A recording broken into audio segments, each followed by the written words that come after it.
Здравствуйте, друзья! В эфире Геоэнергетика Инфо. С вами Радайкин Максим и сегодняшний мой собеседник Александр Фролов. Здравствуйте! Здравствуйте, здравствуйте. Global Witness. Доходы США от месторождений на Украине могут достичь 353 миллиардов долларов. Организация по защите прав человека назвала инструментом эксплуатации соглашения США и Украины по полезным ископаемым. Александр, пожалуйста, прокомментируйте, что там накапывать-то собираются на такую сумму? Есть ряд проблем. Ряд проблем, связанных как с эксплуатацией месторождений, так и с ценами на эти самые продукты, на нефть и газ. Вы не знаете, сколько нефть и газ будут стоить через 10 лет, через 20 лет. Более того, вы даже не сможете сказать, сколько нефть и газ будут стоить через месяц. Ну, сказать вы можете, но вот с большой долей вероятности нефть при таких-то условиях будет стоить $70, а при таких-то условиях 65, а вот при сяких-то условиях она будет стоить 80. Вот так вот вы можете подходить к этим самым прогнозам. Поэтому считать, исходя из текущих котировок, немножечко контрпродуктивно. Ну, тем более текущие котировки, скажем, на газ, это какие котировки? Мы про какую цену говорим? Мы говорим про цену, которую видим на TTF. Мы говорим про цену по долгосрочным контрактам с пересчетом, которые подразумевают пересчет цены раз в квартал и опираются на биржевые котировки, на разные биржевые котировки, кстати. Про TTF, когда мы говорим, вот я сказал, что TTF, TTF в данном случае это, скорее всего, мы будем брать фьючерсы на месяц вперед. А почему их? Ну, потому что это общедоступная информация, и так проще. Ну и кроме того, цена будет классная. Прям берете там 500, допустим, долларов или 600 долларов за 1000 кубических метров, умножаете на какие запасы, которые там точно есть на Украине, получаете величину, которая умопомрачительная, хватаетесь за сердце и говорите, какая красота, все, вот столько они будут добывать, точнее, вот столько они получат за весь срок эксплуатации. Я скажу страшное. Я скажу страшное господам правозащитникам. Можно увеличивать эту сумму, при таком подходе эту сумму можно увеличивать. Ее можно увеличивать по, опять же, банальной причине.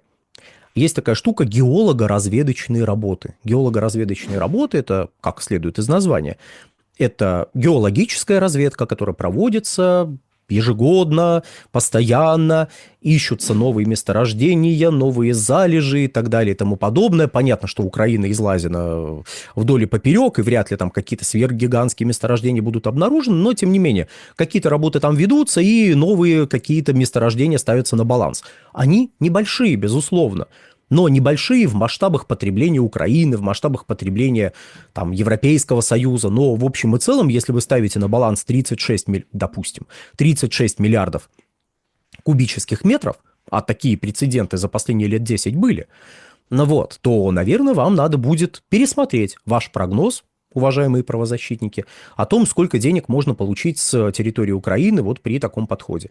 То есть вы нашли новое месторождение, вы поставили на баланс, пересчитайте. Пересчитайте, пожалуйста, умножьте его объемы на текущие цены. Но еще раз, такой подход контрпродуктивен сам по себе. Он просто не имеет смысла, потому что вы не знаете, какие будут цены, вы не знаете, какой будет объем добычи, вы не знаете, сколько будет разведано, сколько будет поставлено на баланс этих самых углеводородов на территории Украины. Вы этого всего не знаете. Вы просто берете и создаете информационный повод, чтобы напомнить о себе, чтобы крикнуть: «Эй, ребятки, смотрите, мы тут посчитали, мы считаем это несправедливым». Кстати, да, если что, они считают несправедливым этот договор. С ними невозможно не согласиться. Ну, действительно, такой договор, он несправедлив по своей сути. Он накладывает какие-то аномальные обязательства на следующие поколения, которые будут жить на территории государства Украина и, собственно говоря, которые будут, видимо, работать на этих месторождениях, которые будут потреблять эти нефть и газ.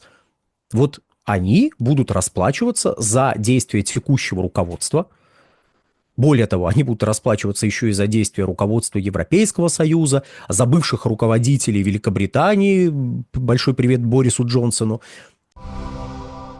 Кстати, если вдруг кто не помнит, А мы-то тут помним на этом канале. Бориса Джонсона фотографировали, когда он катался на велосипеде, когда он был еще мэром Лондона. И вот показывали, вот видите, вот в хороших-то странах хорошие политики на велосипедах на работу ездят. Вот видите, какой он классненький.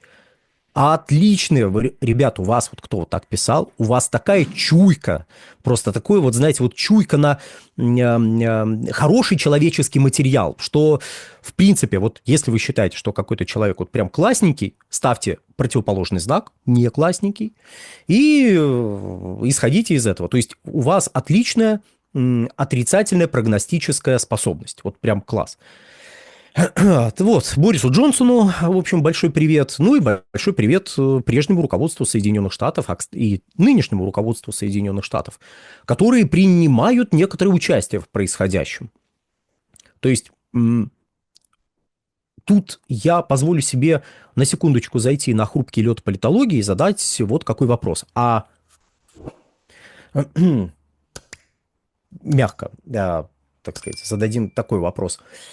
А на основании чего вы считаете возможным ставить настолько кабальные условия для миллионов, десятков миллионов людей, которые, возможно, даже еще и не родились? На том основании, что вы направляли какую-то помощь, точнее не вы, а ваши глупые предшественники, но это вы говорите, что они были глупыми, они все делали неправильно, вот вы делаете правильно, они делали неправильно, то есть ваши глупые предшественники отправляли деньги, материальную помощь, каких-то людей, которых там же, в общем, атака легкой кавалерии почему-то вспоминается. Так вот, то есть вы, ваши предшественники их туда отправляли, а вы уцепились за этот факт, очень глупый факт. Ну, это глупое действие, вы сами об этом говорили. И вы говорите, но мало ли, что это действие глупое какое-то. Вот эта помощь, она какая-то бессмысленная. Это вообще было в ущерб интересам Соединенных Штатов. Мы считаем, тем не менее, что с нами должны расплатиться. Так это было глупое действие, или вы считаете, что за него надо расплатиться? Просто одно с другим немножко не состыкуется. То есть, если эта помощь была глупой, ну, плюньте, скажите, ну, идиоты были, прекратите помощь. А так, получается, вы говорите, не-не-не, глупость полная, заплатите. Так, то есть, это было выгодно? Потому что чьи склады чистились? Боеприпасов, старой техники, чьи склады? Чьи компании получали военные заказы? Чей военный бюджет раскрутился, разогнался и стал работать эффективнее, лучше, больше. Ведь это же не просто деньги какие-то, которые вот туда отправляются, это материальные ресурсы, которые в счет как бы неких сумм вы заплатили сами себе, вы дали деньги Украине виртуально. На эти деньги вы поставили некие материальные ресурсы были утилизированы, ваши предприятия получили заказы, которые обеспечили восполнение этих утилизированных материальных ресурсов. Тут вот какой момент.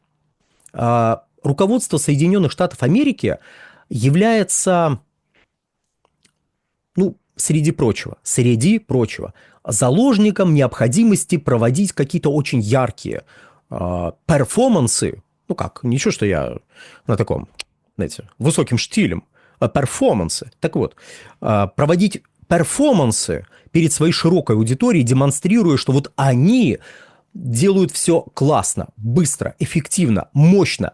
Мы просто отправляли деньги туда, и мы критиковали Байдена за то, что он отправляет деньги туда. Теперь мы будем эти деньги возвращать. Мы подписываем договор с такими условиями, которые нам позволят не только вернуть эти средства, но и заработать сверх того. Вот какие мы молодцы, смотрите на нас. То есть то, что они делают, это в первую очередь направлено не на экономический, а на пиар-эффект. Когда у нас говорят, ну, Трамп, он бизнесмен, он везде пытается совершать сделки. Нет, это все здорово. Может быть, господа политологи и правы.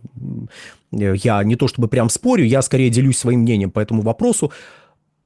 Переоценивают Трампа бизнесмена. Все-таки президент Соединенных Штатов Америки – это такая вершина айсберга, которая под которой находятся финансово-промышленные группы, довольно крупные. И президент Соединенных Штатов не свободен в принятии экономических и политических решений. И основная часть того, что они сейчас, вот это вот Трамп и его команда делают, направлена не на то, чтобы деньги заработать. Ну, по крайней мере, не впрямую на то, чтобы деньги заработать. Понятно, любая деятельность Соединенных Штатов, она так или иначе направлена на то, чтобы деньги заработать не Соединенным даже Штатам, а тем самым финансово-промышленным, финансово-экономическим группам, представитель которых вот сейчас занимает этот самый овальный кабинет. За столом, прошу заметить, а не за столом. В овальном кабинете он сидит и, значит, щечки надувает.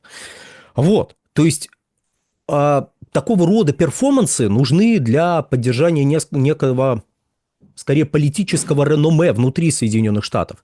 Нужно демонстрировать максимально простыми путями, что вот предыдущие о вас, простые американцы, не заботились. А я критиковал их за то, что они о вас не заботятся, а вот я забочусь. Вот я говорил, что они делают неправильно, я теперь делаю так, чтобы можно было сказать, что мы продолжаем, делая то же самое, делаем теперь все правильно. Непонятно. Поясню. Продолжают ли Соединенные Штаты помощь Украине? Нет, они на недельку приостанавливали, конечно, да. И все тогда: Трампушка молодец, агент Дональд, какой умница. А сейчас как? С помощью? Все в порядке? То есть Трамп продолжает делать то, что делал Байден. То, что делал бы Обама. То, что делал бы предыдущий Трамп. Он делает ровно то же самое. Но напускает вокруг этого туман. Объясняя не нам, не Украине, а своим избирателям, вот этой вот широкой аудитории, которая там бухтеть начинает, что я делаю то же самое, но лучше. Вот они делали то же самое, это было глупо, а я делаю то же самое, и это умно. А как это можно объяснить? Только вот такими перформансами, что смотрите, мы предлагаем вот такой-то договор, а если договор не удастся подписать, да и плевать.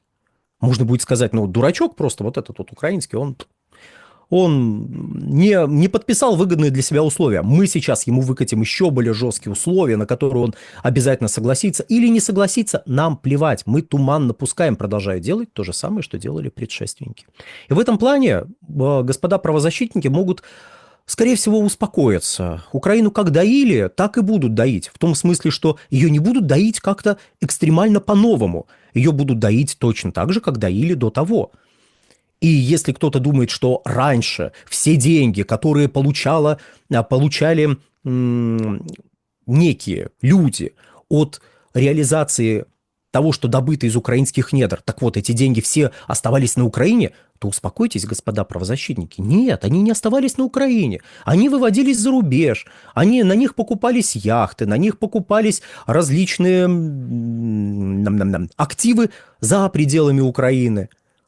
К этим активам можно присмотреться сейчас. У некоторых собственников эти активы, немножечко отбирают, передают, видимо, другим собственникам. Нет, не народу Украины. Народ Украины в любом случае в пролете.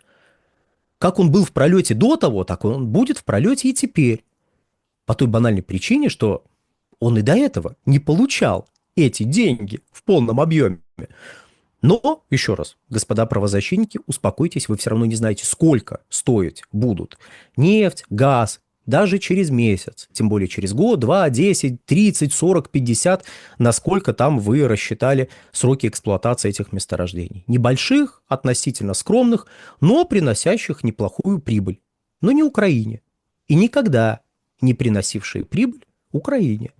Они приносили прибыль конкретным людям. Этим людям придется поделиться. Или не придется, если они будут настаивать на своем. И обопрутся на какого-то другого гегемона. На сегодня все. Александр, большое спасибо за комментарий. Друзья, подписывайтесь на телеграм-канал Геоэнергетика Инфо. Подписывайтесь на телеграм-канал Александра Фролова. Ссылки будут в описании и закрепленном комментарии. Там же будут реквизиты для желающих финансово поддержать наш проект, чтобы мы дальше также бодро вещали на всех площадках без монетизации. Спасибо, до новых встреч. Да, дорогие друзья, подпишитесь на мой телеграм-канал «Нефтегазовая игра» и на телеграм-канал «Инфотек». На сегодня все. Всего хорошего.